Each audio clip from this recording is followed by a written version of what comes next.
maaasahan mo. Sa lahat ng ating pinagdaanan, sa panahon ng pandemya at kalamidad, tayo ay kumapit pa rin sa isa't isa. At buong tiwala ninyong ipinakita ang inyong suporta sa serbisyo at paglilingkod namin sa paghahatid ng tamang balita at impormasyon, tulong na galing sa aming puso. Kaya naman, sa latest survey ng Kantar at Nielsen, nangunguna ang mga himpilan ng RMN sa buong bansa. RMN, Number 1 sa Luzon, RMN, number 1 sa Visayas, RMN, at number 1 sa Mindanao. radyo ng buong Pilipinas. Buong karangalan ng mga radyoman ng RMN Networks ang maglilingkod sa inyo. Maraming salamat. RMN, number 1, number 1. Wala nang iba. Radyo mo nationwide.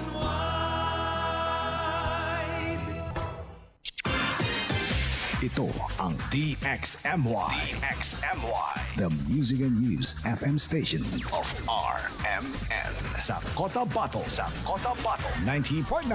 90.9. DXMY. Oras mga kasama sa buong kapuluan, tatak alas 7:42 ng umaga. Tatak RMN. RMN News. Diretso Balitang Cotabato. Headlines. Babae pinagbabaril patay sa RH11 Cotabato City kagabi. Headlines. Trainee soldier mula sa Lamitan City nasawi habang nasa military training, pamilya humihingi ng hostisya. Headlines. Lalaking sugatan sa pamamaril sa Tacorong City pumanaw na sa pagamutan. Headlines. MPW BARM lumagda ng kontrata para sa road improvement project sa Bangsamoro Government Center. Headlines. Bangsamoro Peace Forum naging matagumpay. Headlines. Kauna-unang ginto nasungkit ng BARM sa palarong pambansa 2026. Headlines. Bayan ng UPI, opisyal nang idineklara na malaya na sa insurgency. Headlines. Panibagong relief distribution isinagawa ng Bangsamoro Ready sa Northern Kabuntalan. Headlines. Mga apektadong pamilya sa tugunan nagpasalamat sa natanggap na tulong. Headlines. Mendre BARM at NAMRIA nagsanipuwersa para isulong ang panahong regional land cover maps para sa pinagting na pamamahala sa kalikasan. Headlines. O PAPRO-PROBAR, pinagtibay ang kooperasyon sa pagsusulong ng kapayapaan sa rehiyon. Headlines. Pagpapatayo naman ng 5 magkakaiwalay na covered court project ng MPW sa SGA BARM sinimulan na. Headlines. At provincial government ng MDN tinututukan umano ang rehabilitation ng mga apektadong pamilya sa Sultan Kudarat. RMN News. Diretso Balitang Cotabato. Magandang umaga po mga kasama. Ngayon po ay Sabado at 30 sa buwan ng Mayo taong 2026. Sumasa inyo na po ang Diretso Balitang Cotabato. Ako ang inyong magiging tagapaghatid balita, Radyoman Ebs Abang. RMN News. Diretso Balitang Cotabato. Sa detalye ng balita mga kasama, alas 7:44 ng umaga, pinagbabaril ang isang babaeng caretaker ng sari-sari store na naganap alas 8:05 kagabi sa bahagi ng Dato Dugmatalam Avenue, corner Acacia Street, San Pablo, Barangay Rosares 11, Cotabato City. Sa panayam ngayong umaga kay Cotabato City Police Office, PIO Police Lieutenant Rosel Evangelista, kinilalang biktima na si Mariano Mia Mancenares, 26 anyos, taga Mirsayap, North Cotabato. Isinugod pa sa pagamutan ng biktima, ngunit ideklarang dead on arrival ng attending doctor. Dagdag sa impormasyon, kasama umano noon ang biktima ang kanyang kapartner kung saan isa sa mga nakikitang motibo ay love triangle.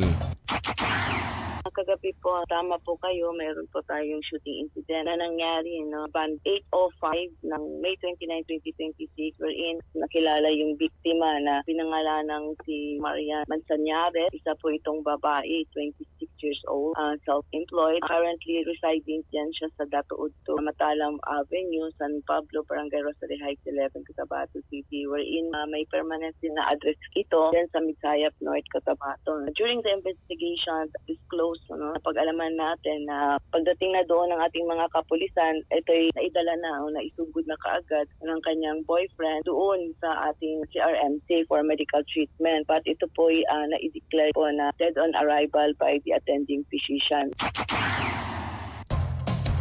Base sa kuha ng CCTV camera, dahan-dahang naglakad ang suspect papalapit sa biktima habang abala ito sa pagbabantay ng tindahan, sabay na pinaputukan ng ilang beses. Nagtamo ng ilang tama ng bala sa dibdib, kamay at binti ang biktima kung saan mabilis namang tumakas ang suspect matapos may sagawang krimen. Na-recover sa crime scene ang 6 na basyo ng bala na nagkalat sa kalsada at loob ng tindahan na pinaniniwalang mula sa caliber 45 pistol. 2 suspetsado ang responsable sa krimen. Napatuloy pang inaalam ang pagkakilanlan upang masampa ng kaukulang kaso. So, during the initial investigation, pag-alaman natin na while yung victim ay nasa loob ng tindahan ng kanyang kaibigan, ng kanyang best friend, bigla na lang may dumating na mga suspect at walang kaano-ano ay pinagbabaril na itong biktima ng ilang beses. And ito'y tinamaan sa kanyang left chest, sa kanyang right leg, sa kanyang left ribs, sa kanyang right lower abdomen at saka sa kanyang left shoulder. So, further investigation pa rin na pagkakandak ng pagtatanong sa mga witnesses na pag-alaman natin na yung mga suspect nakasakay during the process naman ng crime scene ng ating SOCO team na pag-alaman natin na nakapag-recovered sila ng 1-piece partly deformed fired cartridge, 5 pieces ng fired cartridge cases at 3 pieces of fire. Ito po RMN News, Diretso Balitang Cotabato. Alas 7:47 ng umaga mga kasama, nasawi naman ang isang army trainee mula sa barangay Colonia, Lamitan City, Basilan habang nasa military training sa Tarlac.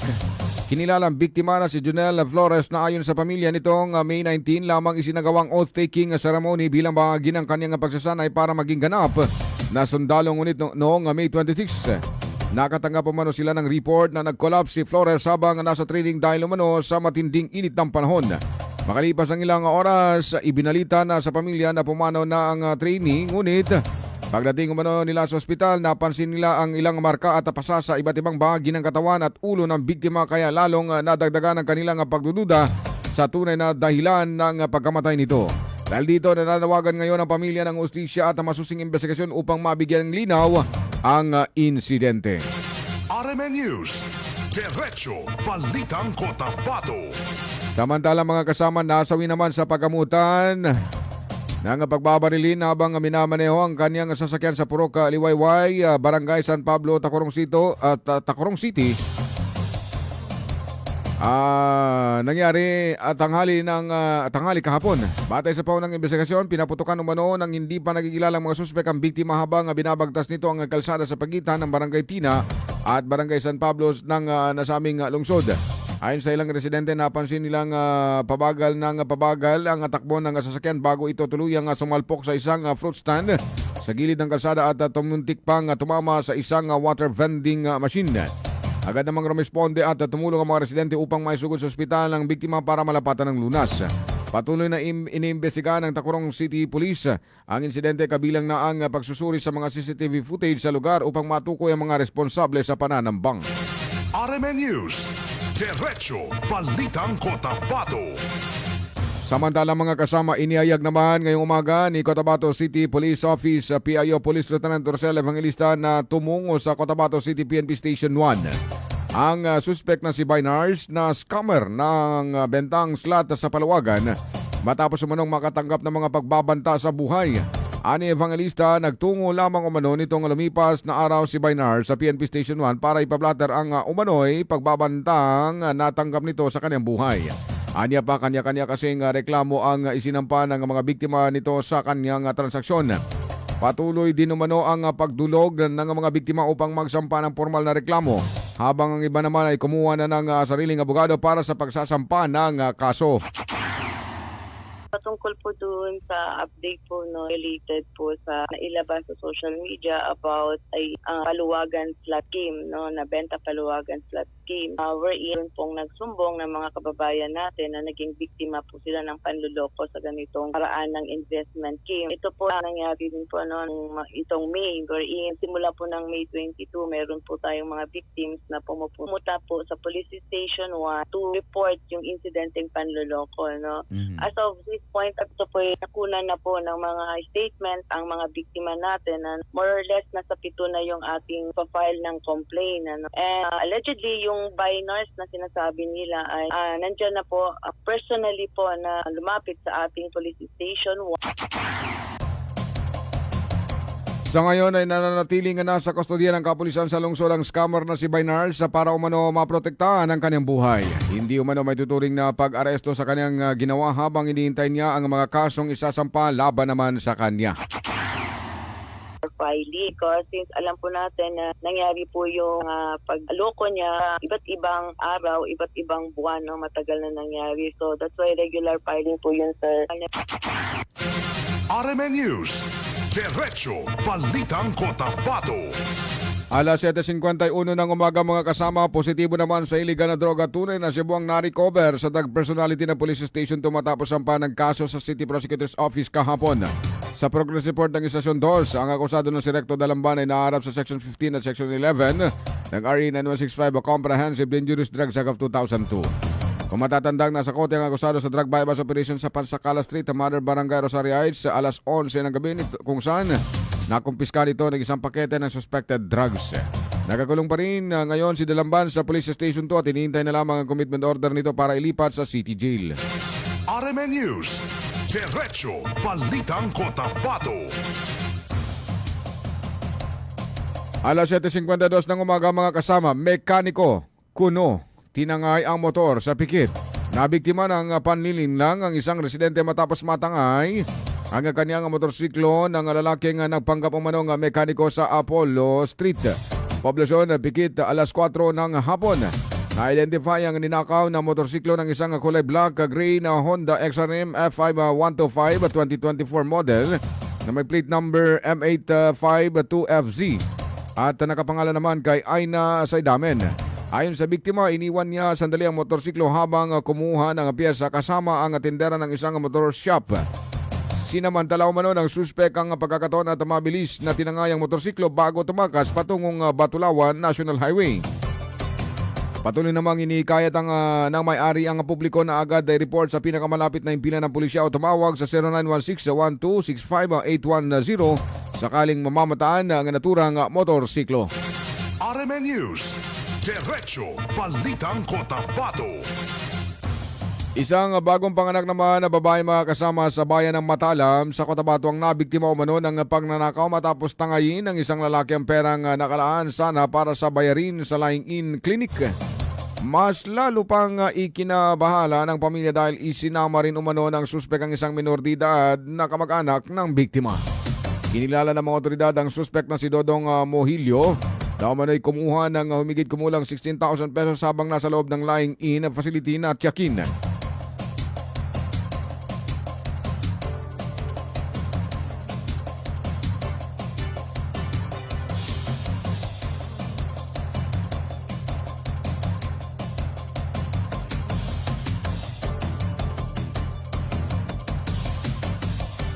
O tiyahin ng dalaga. Ayon sa pamilya mga kasama, pambayad sana ito sa pagpapaanak ng biktima.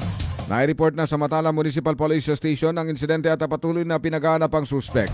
Nananawagan naman ang pamilya ng menor de edad sa suspek na ibalik na lamang ng ligtas ang bata habang iniikayat ang pulisya ang publiko na magsumbong kung may impormasyong tungkol sa kinaroroonan ng suspek.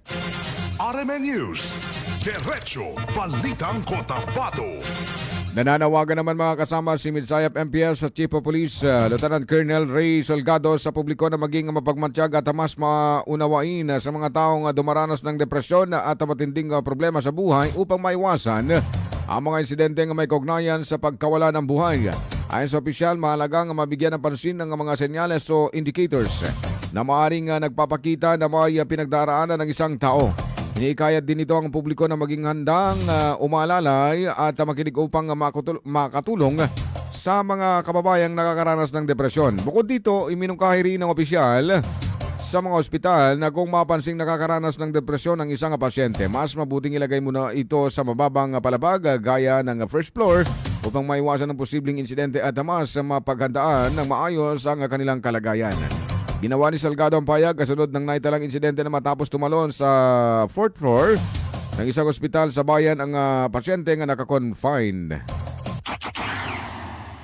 yung nga po kagaya ng mga insidente, sana maging mapagmatsyag po ang lahat. Huwag po natin walang bahala po. Example, may mga napansin na po tayo, mga indicators na depressed po yung isang tao, may problema. Lahat po tayo, concerned po tayo dito para maligtas po natin yung mga kababayan po natin na nakaka-experience po ng depression. RMN News, Diretso Balitang Cotabato. Oras mga kasama, 7:56 ng umaga. Tatak RMN.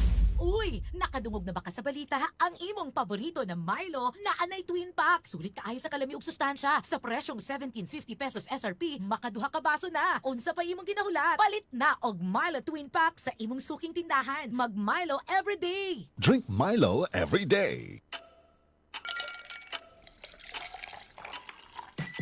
Tan ganado na na na. Made with real fruit extracts. My refreshing fruity flavor. Let's get refreshingly real with Tan. Abangan ng refreshing Tang Bayan sa inyong barangay ngayong Sabado at Linggo. RMN News, Diretso Balitang Cotabato. Sa pagpapatuloy ng ating balitan mga kasama, alas 7:57 na po ng magandang umaga. Formal na nanumpa bilang kasapi ng Bangsamoro Federalist Party o BFP ang mga opisyal at miyembro ng 118 at 105 Base Commands ng Moro Islamic Liberation Front ng Bangsamoro Islamic Armed Forces o MILF-BIAF sa magkakaiwalay na aktibidad sa Maguindanao del Sur kahapon. Isinagawang unang pagtitipon sa Kitango, Datopiang na pinangunahan ni 118 Base Commander Abdul Wahid Halil na dinaluan naman ng mahigit 1,000 o 1,000 kasapi ng naturang unit. Samantala sa barangay Adaw naman sa Datuangal Midtimbang, idinaos ang walay na oath-taking sa ilalim naman ni 105 Base Commander. Mu'y dinumusan na nilaukan ng umigit kumulang 750 katao. Ayon sa mga dumalo, ang kakbang ay patunay na patuloy na pagsuporta sa mga inisyatiba na naglalayong palakasin ang pagkakaisa at isulong ang kapayapaan, maayos na pamamahala at inklusibong kaunlaran sa Bangsamoro Region. Nagpayag din sila ng suporta sa adhikain ng BFP na palawakin ng representasyon ng mga komunidad sa rehiyon. RMN News, Diretso Balitang Cotabato. Sa ibang panig pa rin ng mga balita mga kasama, binigyan din ng mas sa pinatibay na pagtutulungan sa pagbisita ni OPA Pro Secretary Mel Senen Sarmiento sa Police Regional Office Bar sa Camp Brigadier General Salipada Kipendatun sa Parang Maguindanao del Norte. Sa pagbisita na kasabay ng pagdiriwang ng Iranon Peace Festival, ipinakita ang pagkakaisa ng mga opisyal mula sa kapulisan at militar kabilang sina West Mincom Commander Lieutenant General Donald Gumiran at 6th Infantry Division Joint Task Force Central Commander Major General Jose Vladimir Cagara bilang suporta sa mga programa ng peace building sa rehiyon. Ayon sa panig ng security sector at peace officers, mahalaga ang patuloy na koordinasyon upang mapalakas ang implementasyon ng mga inisyatibo para sa kapayapaan, pagkakasundo at inklusibong pag-unlad sa Bangsamoro Autonomous Region in Muslim Mindanao. RMN News, Diretso Balitang Cotabato.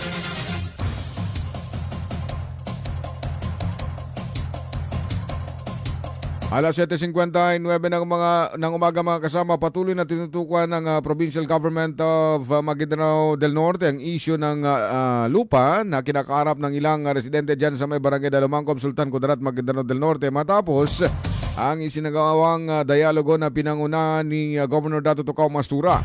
Sa naturang pulong na dinaluan ni Barangay Captain Aster Pasigan, tinalakay ang mga hakbang para sa maayos na relocation ng mga apektadong pamilya.